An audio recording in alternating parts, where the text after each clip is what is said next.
All right, welcome back to Problem Solver Politics. I'm your host, Cardon with Cody the Oracle. Hey, everyone.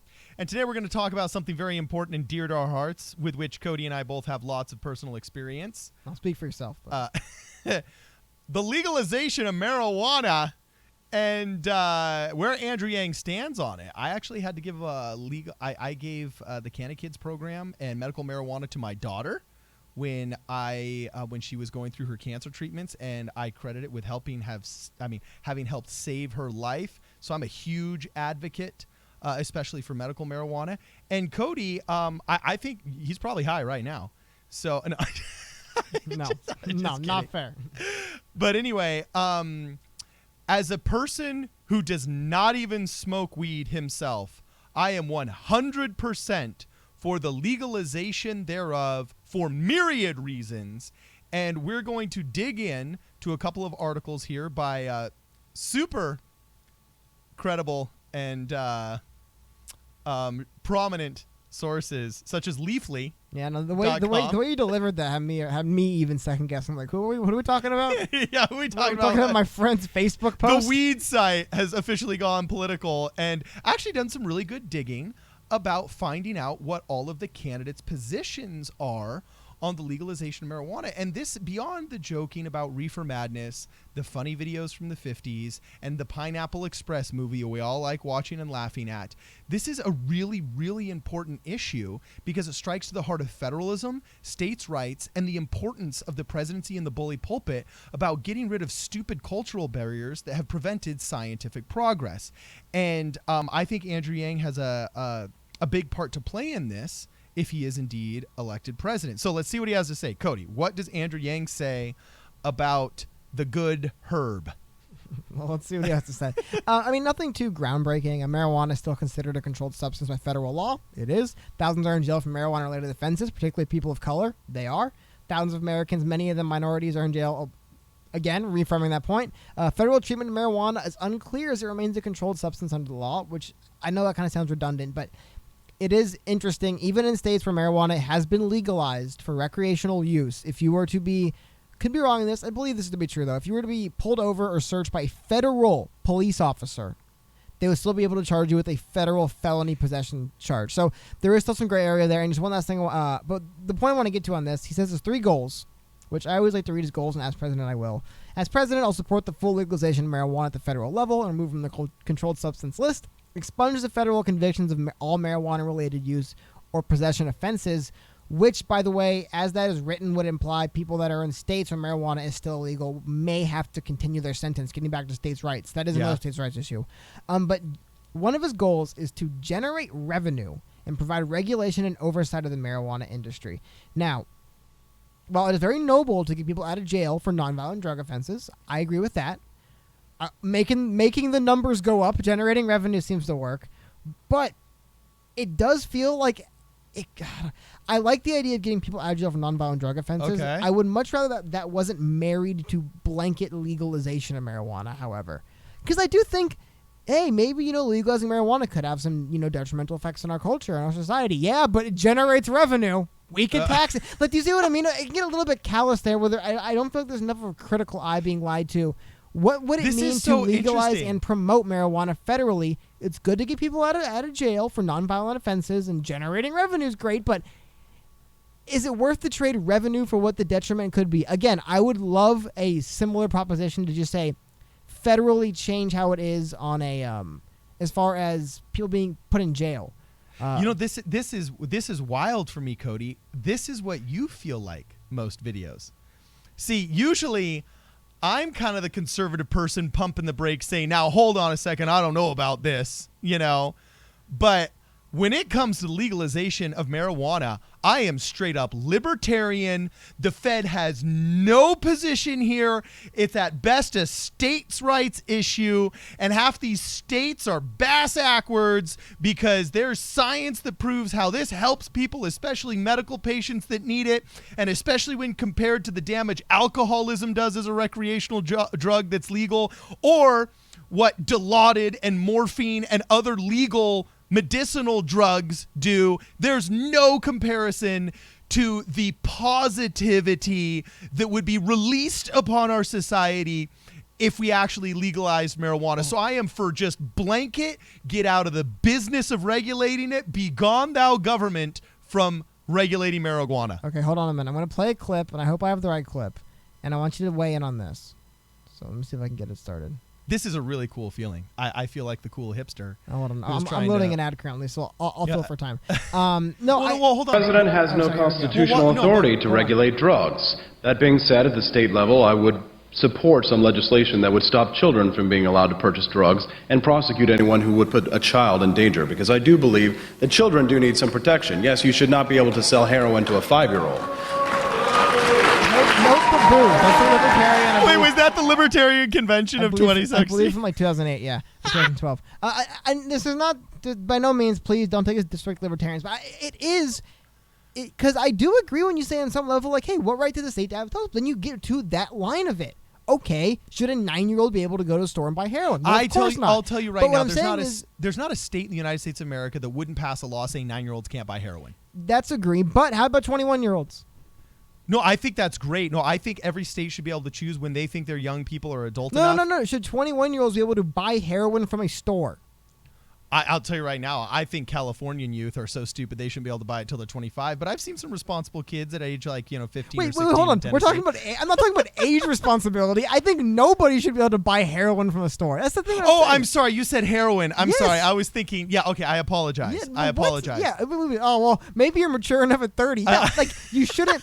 So all I'm trying to say is that I don't, on its base premise, wholly disagree with the idea of federally But we're not legalized talking. marijuana. We're talking about. No, we're not talking No, about but heroin. We're what I'm talking saying about is marijuana. when you make that argument, though, for legalizing marijuana, the libertarian, hey, what right does the government have? You have to ask the question of, well, do they have the right of saying, sorry, we don't want our citizens doing crack cocaine? Like, do they have that right? Okay.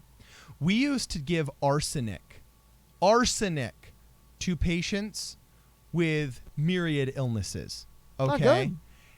And once we figured out, wow, that was stupid, we got rid of it and stopped giving it to our patients and gave much better alternatives because science came up with better alternatives. Okay? Right now, we are pumping people full of opioids, synthetic opioids. Okay? When half of those, stricken with whatever illness or infirmity they need the medication for, could be better served and less harmed by legal marijuana. And you can grow it in your backyard. That's why the pharmacists, that's why the big pharma companies fear it so much, because they can't make even a dime off of it if it's grown in your backyard. And I speak to the importance of Andrew Yang's proposal here from personal experience, because I got in an argument about the legalization of marijuana, and my wife jumped in on Facebook, and somebody didn't like it somewhere else and called the California Department of Child and Family Services, and we were investigated for a month for child endangerment for giving them a Schedule 1 narcotic. Federal, yeah.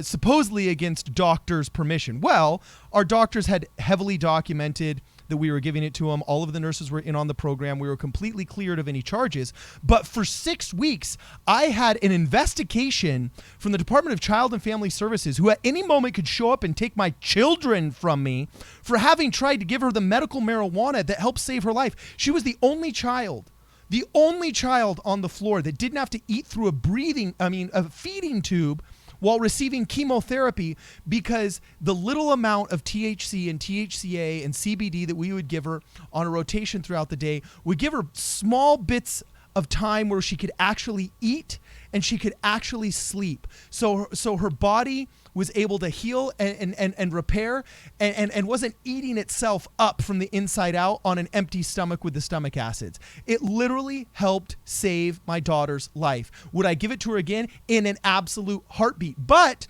even though California has legalized it on a state level, the federal law supersedes it.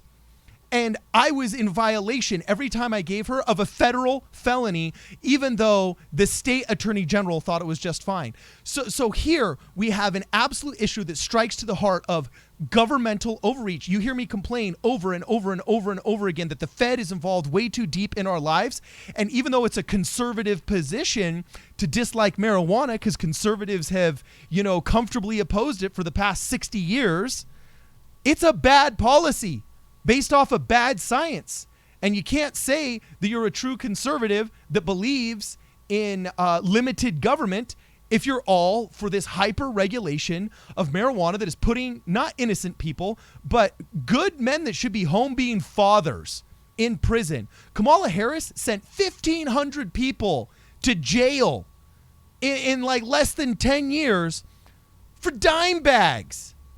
Okay, what Well, my buddies in high school were doing at lunchtime. Technically, it's marijuana-related offenses. So. Okay, marijuana-related offenses. Now, sure, I'm sure there were some thugs in there that, rough some dudes up for some money. I'm sure there's some guys that were also slinging fentanyl-laced, not morphine, but methamphetamines. And I'm sure hold on. not every one of those guys was innocent in relation to their marijuana-related drug offenses. But I got to tell you, I believe if half those people walked, I would have no problem. Well, honestly, if they were possession-related charges, then yeah, they're probably, again, you could be a bad person and possess marijuana. But, those two things are mutually exclusive. You can be a bad person, period, and also possess marijuana and go to jail for it. But one thing I want to bring up that is also kind of an interesting discussion going on right now. And it's one that there's not as big of a national fight for this, but two major United States cities have legalized psychedelic mushrooms.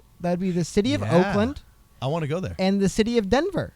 They just decriminalized psychedelic mushrooms. Psilocybin mushrooms, same thing. So Joe Rogan and Graham Hancock are going to be stoked. Hold on, though. But this is, and I also want to get back to kind of the premise of this, which is where do the candidates weigh in? So I just want to go as an aside to show that while there is this fight to legalize marijuana federally, they're already starting on a city level. Have to be honest, I'm 100% the federal legalization of psychedelic mushrooms. I do not want to be able to go to CVS or wherever and buy psychedelic mushrooms. I don't think that's good. I'm okay, like I said, I'm okay with not throwing people in jail for possessing this. Yeah, I don't want people to go to jail for it. Like, I think there's a middle ground between we just sell it at stores, there's nothing wrong with it, and you go to jail. There's a middle ground. Yeah. You're not allowed to sell it. If you possess it, we're not going to take you to jail, but maybe there'll be some kind of, just fine. You know why I'm all for even just the selling of it? I would much rather have a pharmacist doling out safely manufactured psychedelic mushrooms for whatever 10 to 15% of our society wants to abuse psychological mushrooms or any substance. And I would gladly replace, would you not replace, Cody, be honest, with the drunk driving slaughterhouse that we deal with on our streets, and you did news at various radio stations over the years. Drunk driver after drunk driver after drunk driver mangles and kills father and mother, single father after single mother and single father in just harrowing story after harrowing story. That's not going to happen with high drivers and weed. Well, hold Those on. numbers aren't going to be happen. Hold on. That's a major misnomer, in my opinion.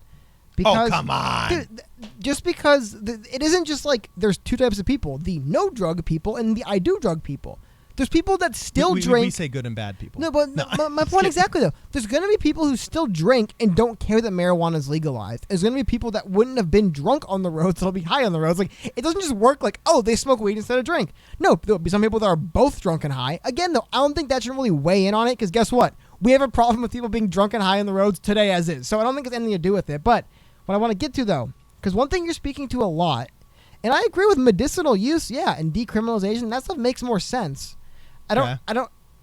Once something is illegal and you legalize it, it's essentially state-sponsored endorsement of the use of it. And there would be a little. I would be a little bit sad. Okay. I do want to finally get to this. Yes. Where do the candidates for 2020 actually lie? So according to Leafly, handy little infographic here, or chart really. It's pretty obvious. There's only two people that are hard-nosed. Yeah. Give you 1,000 guesses. You'll never guess. It's Joe Biden and Donald Trump. So, Joe Biden and Donald Trump are against federal legalization of marijuana. Steve Bullock, who cares? Unclear. John Delaney, unclear. Amy Klobuchar and Wayne Messam, also unclear. I don't know how much longer we hear about them. But everyone else supports it. What's also very interesting, however, and I do believe this kind of speaks to issues a lot of people are having with some of these 2020 Democrats in the primary. If you go over to the early adopter The only early adopters would be Cory Booker, Jay Inslee, Seth Moulton, Beto O'Rourke, Tim Ryan, Bernie Sanders, Eric Swalwell, William Weld, and Marianne Williamson. What's it mean by early adopters? Was Swalwell like, smoking weed in junior high instead of high school? I can try to find their exact distinction for it. I believe what they mainly say is this something that they support? For example, as we were speaking with, Kamala Harris was jailing basically a person a day for marijuana-related offenses in her 5-year run. Now she supports legalization federally of marijuana. Basically, since 2016, I think roughly around when she was no longer acting attorney general. I could be wrong there.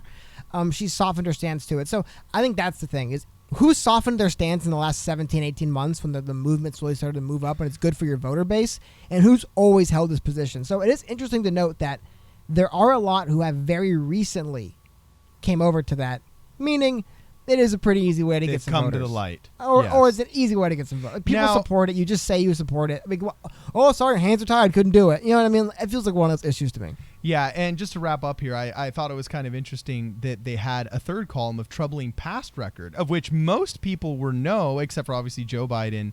And I thought it was interesting that Bill de Blasio had a troubling past, and then yes, they pegged Kamala Harris and John Hickenlooper. I wonder what John Hickenlooper's troubling past with marijuana. I do know. Was he a holdout? I probably just voted against it. I mean, I believe Bill de Blasio, I think, is just because marijuana isn't like legal in New York City. I'm sure he had done some things to keep it illegal. Yeah. So that's where I believe that comes from. Okay. Ultimately, I think it's interesting to point out that by and large, I mean, the only Democrat who is a hard no, according to this Leafly report, is Joe Biden. Everyone else is either yes or unclear, and then Donald Trump remains no. Again, I guess you could say Donald Trump's literally the president, so maybe that's the way to go. Maybe it's something, but I would agree with you. There is a movement towards, and like I said, I would be 1,000% behind something that spoke to moving towards, because I mean, think about it. Like, there are, and people do it anyway, but there's laws against just buying OxyContin from a store. Yeah. It's not illegal to research, to distribute, to use to help people, which, okay, let's do it to help people. You know what I mean? Like, okay. A lot of pharmaceutical companies are abusing these meds as is. Okay. I would rather see some kind of more move towards cleaning that up, including marijuana into it. Like, you don't just go to the corner store and buy it, but at the same time, if a doctor does say, hey, this can help you, you can use it to assist yourself. Okay. And then as a result, we'd have less people in jail for possession. And, my only sad thing about if it really were just, sellable in a store is that kind of that underground grunge, rebellious kind of punk rock. I've got 6 plants in my backyard kind of, just there was a certain kind of excitement there. Yeah, like that's why I hate laws too. You were doing something punk rock if, you had your 6 cannabis plants in the backyard. Yeah. And there was like this underground science of which one's male, which one's female. I'm telling you, that will be lost, and I'll miss it. No, it won't. People will still... When they legalize weed, well, of course, they still actually do have lots of rules about you can't have more than 6 plants. So the guy that has 7, is skirting okay, the first system. of all, I don't think the coolest thing, or the downside, it's legal now, I can't break the law. There's plenty of people sitting in prison today who, trust me, don't wish it was still like an underground thing. They want to be out of prison. And there's still going to be always a community about... like anything, there'll be communities around. I think... Actually, with the legalization of marijuana, I do think as it moves forward recreationally, you're going to see a lot of people who do get into mostly just the growing angle of it. And they do, because like anything, you're going to have people like, there's people who don't smoke pipe tobacco, but they love just whittling tobacco pipes. You know what I mean? Like, It goes with, I know people who don't like to smoke cigars, but like to chew on them. Don't ask me, but that's weird. There are always going to be things that emerge like this. Like I said, I'm not against even the recreational sale of marijuana, because ultimately adults are adults. If we can't trust our population, we can't trust them. But again, it just always interests me, because when I start going logically through and doing that same mental process, I get to like, well, wait, doesn't the federal government have a right to say, you know what, you guys can't do methamphetamine? We've decided that's a no. Yeah. It's bad for society. It's bad for culture. I would argue marijuana isn't quite methamphetamine, but you see my point. Like, I do think on some level, and not unilaterally state down, but as a society, we can make a decision that, you know what, we don't want people doing this, and then vote and then have the federal government enforce that for us. So I do agree. I don't like the idea of top down. We say no. But if people say, hey, look, for example, like in the 80s, like crack is ravaging our communities. Can you do something about this, please? I do think there is a role there for the federal government to enforce some forms of prohibition. I hate prohibition. If we did not learn anything from the Hold on. 20s. So you're anti-meth prohibition? You're anti-crack cocaine prohibition? Where are you in your PCP prohibition? Are you for or against that one? If we did not learn anything from the 20s, it's that there are better ways. Just education, rehabilitation. So what's the better way to handle methamphetamine abuse? Oh, well, no, I see where you're going. I think that's different. I do think that's How? different because, like, what fentanyl and methamphetamine does, one bad choice shouldn't cost you your life. One bad choice with marijuana doesn't cost you your One life. bad choice of alcohol does. Well, that's true. And by the way, I've always been a huge proponent of legalizing marijuana as hopefully what soon becomes a replacement for alcohol and putting stricter regulations on alcohol. I think it's stupid you can buy 1,000 proof alcohol out there and spike. Well, 1,000 proof. Yeah, not 1,000 proof, but okay, that's an exaggeration.